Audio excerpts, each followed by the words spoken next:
Oh, look, I could have done a PowerPoint. Just kidding. Thank you very much, Jody.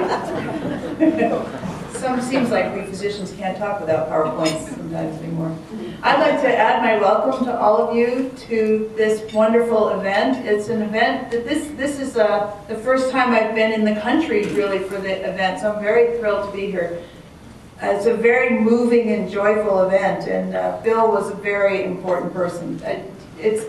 You can't imagine how unforgettable those original board meetings were with these wonderful, at the time I thought were elderly gentlemen, and I realized that they're actually just a couple years older than I am now, and a bunch of young Turk women who are now all old ladies, but sitting around the table with their hearts all in the same place. So even though we came from such different sort of backgrounds and approaches and political activism methodologies, it worked very, very well. I'm a West Coast abortion provider, so I'm not one of the people who did any training with Bill Rashbaum. And I came to it from family medicine, where it just didn't make any sense to me at all that I wouldn't help women have babies when they wanted to have babies, and that I wouldn't be willing to help them when they didn't want to have babies. It just never occurred to me that I would ever not do that. I mean, you would do that.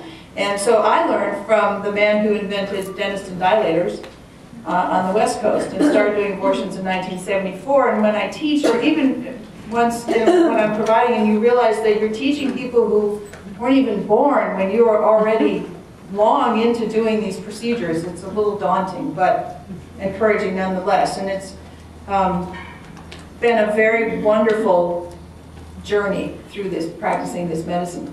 One of the reasons that the Rashbaum event is an important event in people like me and providers' lives is that we went through a tremendous sense of isolation and ostracism, and it does eventually wear on you that people hate you because of what you do, not because of really who you are, but that you can be the recipient of that kind of negative feelings and statements and actions in actual fact for many people. And so it was really important for us to have mentors, to have examples, to get together to support one another. And so one of the beautiful things about these events such as tonight is that it gets us together and says, we think what you do is really a good thing, and we really appreciate the work that you do. So it's a very important to me, certainly as an abortion provider, and it's part of what Bill Rashbaum said all along, which is that our goal is to provide the best medical care, to respect individual freedom and protect physical and emotional health of our patients. That's always been our goal. Indeed, that is our goal, and that continues to be our goal.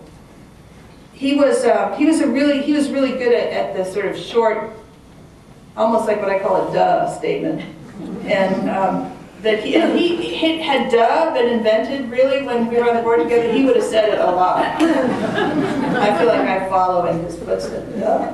And so, for instance, like when you make abortions illegal, you just make them dangerous. Duh. So I'm happy to be part of a celebration of that kind of attitude, that in your face, I know what I'm talking about, this is important, we'll keep doing it. So part of my thanks up here tonight is to thank the committee that selects the recipient of these awards every year. And Dr. Fred Hopkins is the chair of the committee this year, and he is here. I have seen him, and he could wave. That would be nice. And that there are several, and I know that there are not everybody from the committee is here, but could maybe the other people of the committee, Jillian is here, I don't know who other, a few waves of people who are on the committee. Thanks, you did a great job. Thanks, guys. We like how you chose and who you chose.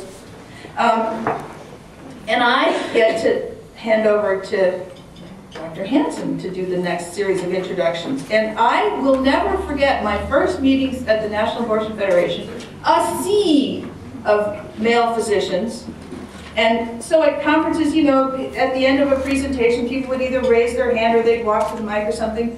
And here was this feisty, small woman who was never afraid to stand up there with those guys and ask a question. She was last year's recipient, and totally appropriately so. In her heart, Millie has always known that the old system that we had was nuts, forcing women essentially to be enslaved by their pregnancies, endanger their lives, especially when physicians had a really good, safe, effective way to take care of the problem. And so has, need I say, worked tirelessly to make sure that this stays very safe and available. She's been working to better things. She heard about this stuff called laminaria, which to you non-medical people is a little piece of seaweed that you can use to open the opening of the womb to make it easier to do the procedure. It was only in Japan. Well, I guess I better go to Japan and get some of those and bring them back. And so that was before we could get them, now we just buy them with the regular supply stuff. And feisty as ever, she has been known to say, I think if Roe v. Wade got overturned, I'd just keep on doing abortions. Please welcome Dr. Millie Hansen.